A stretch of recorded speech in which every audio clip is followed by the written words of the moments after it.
Franchement, les gars, des fois, quand il y a certains joueurs qui prennent la parole, faut juste se taire et applaudir, les gars, je vous dis la vérité. Parce que là, quand on entend ce qu'a dit Slimani il y a quelques jours dans une interview, mais franchement, les gars, enfin un international africain qui n'hésite pas à dire les termes, qui n'hésite pas à clasher les joueurs binationaux opportunistes comme ça, qui n'hésite pas à montrer que les sélections africaines, c'est pas juste des auberges de jeunesse. C'est pas juste des centres de refuge que tu vas rejoindre seulement quand t'as nulle part où aller. C'est là où vraiment il est fort, les gars. C'est là où vraiment on peut que respecter ce qu'il a dit. Écoutez juste cette déclaration, parce que pour moi, franchement, si on pouvait l'encadrer, les gars, si on pouvait prendre cette vidéo et l'encadrer, on le ferait vraiment sans problème, sans hésiter une seule seconde. Et je vais même vous dire, les gars, pour moi, je trouve même qu'il va un peu trop loin, un peu plus loin que ce que j'aurais dit moi-même. Moi-même, je suis très dur avec les binationaux opportunistes. Mais je trouve que lui, il va encore plus dur que moi-même. Mais écoutez ça, les gars. A ou B. C'est ça que je dis. Pour moi, il faut que mettre une règle. On t'appelle une fois. Tu viens pas, t'es plus sélectionné. Pourquoi? Simple, clair, net et précis, les gars. On t'appelle, tu viens. Si tu viens pas, t'es plus sélectionné. Alors, les gars, franchement, cette règle, elle est intéressante. Elle pourrait être très intéressante. Après, quand je vous dis que je n'irai pas aussi loin, c'est que des fois, tu peux avoir des exceptions. Des fois, il peut y avoir des situations où certains joueurs peuvent être convoqués, peuvent être appelés, mais ils ne vont pas venir pour des raisons qui peuvent être valables. On peut parler d'un contexte familial, des fois ça peut arriver. Des fois, tu as certains joueurs qui veulent jouer pour une sélection, pour une équipe nationale, les gars. Mais qui savent très bien que c'est pas forcément le moment. Qui savent que, voilà, ils se battent pour avoir leur place dans leur club et que si, par exemple, ils participent à la CAN, en revenant, ils vont plus être titulaires ou ils vont perdre leur place de titulaire, etc. Il y a des fois, je dis pas dans tous les cas, mais il y a des fois où quand c'est un jeune joueur, surtout quand c'est un jeune joueur qui vient d'arriver en pro, ça peut se comprendre. D'autres exemples aussi. Pareil pour un jeune joueur aussi. Pendant longtemps, on pensait que ça allait être le cas de Cherki, mais au final, on s'est juste rendu compte qu'il s'est juste moqué de la sélection algérienne. Mais quand Cherki disait, voilà, qu'il attendait de signer dans un grand club, pour pas forcément que cette nationalité algérienne allait lui mettre un frein pour signer à City, par exemple, ça, c'est le genre de choses qui aurait pu s'entendre. C'est le cas de Boadi aussi actuellement. On sait que Boadi, là, il attend de se stabiliser lui-même. On peut pas reprocher à ce genre de joueur de refuser l'appel des sélections comme le Maroc ou l'Algérie, etc., les gars. C'est là où je vous dis, j'irai pas aussi loin. Mais dans la globalité, je suis d'accord avec lui, les gars. Des joueurs qui ont refusé leur pays d'origine plusieurs fois dans leur carrière. À 21, 22, 23, 25, 27 ans, 30 ans. Et à 30 ans, ils se rappellent de leurs origines africaines. Les gars, mais ce genre de joueurs, les gars, je vous le dis, mais je les déteste. Footballistiquement parlant, je les déteste. Même humainement parlant, les gars, c'est compliqué. Et le pire, ce qui est intéressant surtout, c'est que ça contraste très bien avec certaines déclarations, avec d'autres joueurs qui ont parlé, qui ont pris la parole il y a quelques jours d'ici. Et celui vraiment qui a dépassé toutes les limites. Celui vraiment qui s'est assis sur le manque de respect et il s'est servi, les gars. En termes de manque de respect, franchement, je pense qu'on a rarement vu pire. C'est Bakayoko, les gars. La déclaration de Bakayoko, franchement, j'ai cru que c'était une blague. Je sais pas si vous réalisez. Les gars, juste regardez et écoutez. Je vais t'avouer quelque chose carrément. J'aurais pu avouer il y a bien longtemps. Vous voyez, quand il a commencé, je me suis dit, vas-y. Il va avouer quelque chose, peut-être qu'il n'en est pas fier, peut-être que voilà. Il a du mal à l'avouer, mais regardez et écoutez jusqu'à la fin. Mais il faut savoir qu'une année avant, je vais au pays. Bien sûr, je rencontre les personnes de la fédération ivoirienne et on se voit et quelque part, je leur donne mon accord pour venir, tu vois. Il a donné son accord à la sélection ivoirienne, aux dirigeants de la fédération ivoirienne, les gars. Et on aurait pu se dire, ouais, peut-être que c'est une façon de parler, peut-être qu'il n'a pas vraiment donné sa parole, etc. Écoutez la suite. Okay. Donc après, bon, je leur dis que je suis pas non plus prêt à aller en sélection de suite, mais voilà, jouer pour la Côte d'Ivoire, voilà. En gros, il voulait réserver sa place, en gros. Si on comprend bien comme ça, il voulait réserver sa place. Genre, il donne sa parole. En mode, ouais, un jour je vais venir, mais pas tout de suite. Déjà là, c'est une dinguerie, mais c'est pas le pire, les frères. Écoutez. Chaud. Bah attends, parce que tu me dis quelque part tu donnes ton accord. Est-ce que c'est... C'est bien qu'il demande la précision. Juste derrière, quand il interview, il demande la précision. Écoutez. Acté, c'est vous serrez la main... Parce que ça, c'est la question qu'on se pose. Quand tu dis, ouais, je veux venir, quand tu dis que tu leur donnes ton accord, ça peut, je vous le dis, ça peut être de plusieurs manières différentes. Et là, la question que le journaliste y pose, elle est intéressante parce que la manière, elle peut être différente. Parce qu'un joueur qui donne sa parole, qui serre la main, qui regarde le dirigeant de la fédération ivoirienne dans les yeux et dit « Ouais, vas-y, je vais jouer pour la Côte d'Ivoire », pour moi, ça a un poids énorme. Ça a un poids, mais qui pour moi, qui peut être indélébile. Et écoutez ce qu'il va dire. On peut dire ça comme ça. J'étais choqué. Quand j'ai vu ça, les gars, j'étais choqué. Donc non seulement, le mec, il a le culot de donner sa parole aux dirigeants de la fédération ivoirienne pour leur tourner le dos juste derrière. Déjà, pour moi, ça, c'est une dinguerie. Tu donnes ta parole comme ça, et que juste derrière, dès que tu as eu un appel de l'équipe de France, t'es parti en courant, t'es parti à quatre pattes. Je suis désolé, les gars, excusez-moi pour les termes, mais c'est la vérité.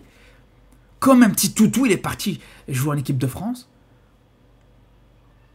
Alors qu'il avait sa parole à la Côte d'Ivoire. Non seulement, ça c'est une première chose, mais deuxième chose, les gars, que juste derrière, comme d'habitude, et ça nous choque même plus, il est arrivé en équipe de France, il a absolument rien fait. Il a joué un match amical contre l'Espagne, et puis c'est tout, les gars. On n'a plus vu, il a disparu des radars juste après, les gars. Voilà, les gars. Mais ça, c'est une première chose, mais c'est pas le pire. Mais le pire, pour moi, vraiment, ce qui me choque le plus dans ça, parce que des joueurs qui respectent pas leurs paroles, des joueurs de foot qui respectent pas leurs paroles, le monde du football, on connaît, les gars, on va pas être surpris. Mais ce qui me choque le plus, c'est que, voilà, il assume littéralement qu'il a manqué de respect à la fédération ivoirienne, et d'une certaine manière au public ivoirien, donc au peuple ivoirien. Mais surtout, les gars, regardez juste derrière, les gars. Le mec est mort de rire. Le mec est mort de rire, normal, comme si de rien n'était. Si à la limite, il dit, voici, j'ai déconné. C'est vrai, j'aurais peut-être pas dû donner ma parole. J'aurais peut-être pas dû accepter l'équipe de France juste derrière. Peut-être que s'il avait montré un certain regret, on aurait pu accepter, on aurait pu dire, vas-y, c'est normal, ça peut être compréhensible, mais les gars, regardez cette réaction. Quand on voit une réaction pareille, les frères, je suis désolé, pour moi, c'est inacceptable. Et le pire, c'est que quand on écoute la fin de l'interview, on a compris, les gars, où il va en venir. On a compris, même, je pense que... On sait pourquoi elle a même fait cette interview, les frères. Là, maintenant, il a disparu des radars. Franchement, c'est un joueur que, personnellement, j'avais presque oublié. J'avais presque oublié son existence, les gars. Il joue au fin fond du championnat grec dans je ne sais pas quel club de Grèce. Il est ni international français, ni international ivoirien. Ah, je peux vous dire que là, si vraiment il a la possibilité de jouer pour l'équipe nationale de Côte d'Ivoire, il irait en courant. Il irait en courant, vous pouvez être sûr et certain, les gars. Donc c'est pour ça que on a l'impression que dans cette interview, c'est ce qu'il cherche, parce que je dirais, voilà, il avoue ça pour lui dire, ouais, c'est vrai qu'aujourd'hui, la Côte d'Ivoire, c'est plus la même chose. Aujourd'hui, la Côte d'Ivoire, c'est devenu une grande nation du football. Comme si, il y a 5 ans, la Côte d'Ivoire, c'était le Burkina Faso ou l'Ouganda, les frères. Comme si c'était nouveau que la Côte d'Ivoire, c'était une grande nation africaine qui allait souvent en Coupe du Monde, qui était... Faut arrêter de se foutre de nous. Il n'y a rien qui a changé entre il y a 5-10 ans et aujourd'hui, les gars. Il n'y a absolument rien qui a changé, les frères. La Côte d'Ivoire, ça fait des années, depuis qu'on suit le football, que c'est une grande sélection. C'est une première chose. T'as pas forcément plus de chances aujourd'hui de gagner la Coupe du Monde avec la Côte d'Ivoire qu'il y a quelques années d'ici, encore une fois. Donc quand il vient sortir les violons et dire ouais, aujourd'hui le niveau de l'équipe de France et le niveau de la Côte d'Ivoire, il est très proche, les gars. Qui peut croire ça, sérieusement? Qui peut croire ça? On arrive à lire entre les lignes, les gars. On a bien compris que le mec, voilà, dans sa carrière, il est perdu dans sa carrière. Il y a une sélection ivoirienne qui est en train de se relancer, qui est une sélection ivoirienne qui est championne d'Afrique, qui va jouer une CAN, qui va peut-être jouer une Coupe du Monde très bientôt. Voilà, les gars, il a pas perdu le Nord. Il sait bien où il va en arriver, les gars. Et c'est pour ça que, franchement, j'ai même pas parlé, je vais laisser Slimani lui répondre, les gars. Slimani lui aurait dit d'aller se faire foutre, tout simplement, les gars, c'est pas moi qui le dis. Tu refuses une fois, tu peux aller te faire foutre. Comme dit Slimani, je le dis avec mes mots, avec mes termes, mais c'est exactement ça, les gars. À la limite, encore une fois, les gars, je vous dis, encore Slimani, il est très dur. Parce que moi, j'aurais pas été jusque-là. Je vous dis, pour un joueur... On va prendre un autre exemple actuel. avec la Côte d'Ivoire. On peut prendre Eli Wahi par exemple. Eli Wahi qui a refusé plusieurs fois la Côte d'Ivoire pour jouer pour l'équipe de France. Mais pour moi, il peut encore jouer pour la sélection ivoirienne. Il n'y a rien qui l'empêche de jouer pour la Côte d'Ivoire. Eli Wahi, pour moi, c'est un joueur qui peut être intéressant dans cette équipe ivoirienne, qui peut apporter quelque chose. Mais surtout, les gars, ok, c'est vrai, il a refusé. Ok, c'est vrai que voilà, plusieurs fois il s'est fait appeler, il n'a pas rejoint cette sélection. Mais la différence avec Wahi, c'est qu'il a 22 ans. Là où Bakayoko, il a 30 ans, les gars. Donc un joueur qui a 22 ans ouvre les yeux et se dit, vas-y, je vais quand même jouer pour mon pays d'origine.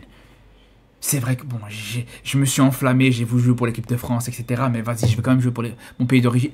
À 22 ans, pour moi, ça peut s'entendre complètement. Il n'y a aucun problème là-dessus, les frères. Mais à 30 ans, vraiment, les gars, je vous le dis, c'est juste s'asseoir sur le logo de la fédération ivoirienne, de l'équipe de Côte d'Ivoire, et faire ses besoins dessus, les gars. C'est aussi simple que ça. Bref. En tout cas, j'espère que j'ai pas été trop cru dans mes paroles, mais les gars, vous savez très bien, dans ce qu'on appelle le cas des binationaux, pour moi, les gars, je suis intransigeant là-dessus, les frères. Parce que je vous le dis, tous ces binationaux-là, c'est eux qui empêchent et qui ralentissent l'avancée du football africain. Vraiment, les Cherki, les joueurs comme ça qui choisissent l'équipe de France ou qui tournent le dos à l'équipe, à leur pays d'origine. Pour moi, c'est un sentiment de regret énorme. C'est un sentiment de regret énorme parce que, je vous le dis les gars, tous ces joueurs-là, s'ils avaient choisi leur pays d'origine, le football aurait été totalement différent, le football africain aurait été totalement différent les gars, je vous le dis, je vous le redis. Mais après, à la limite, bon, je parle de certains joueurs comme Cherki, tout ça, qui ont été un petit peu ambigus, qui ont joué un petit peu sur les deux tableaux, qui n'ont pas été cash, qui n'ont pas été transparents. Après, d'autres joueurs qui sont cash, qui sont cash dès le début, qui font leur choix dès le début et qui affichent directement leurs ambitions et leur choix du cœur, là, on peut que respecter, les gars. On peut absolument que respecter. Et il y en a énormément des cas, des exemples comme ça, les frères. Bref. En tout cas, les frérots, on n'est pas au bout de nos surprises avec toute cette situation de joueurs binationaux, les frères. Sur ce, on se dit à très vite pour de nouvelles vidéos et surtout d'ici là, les gars. Prenez soin de vous.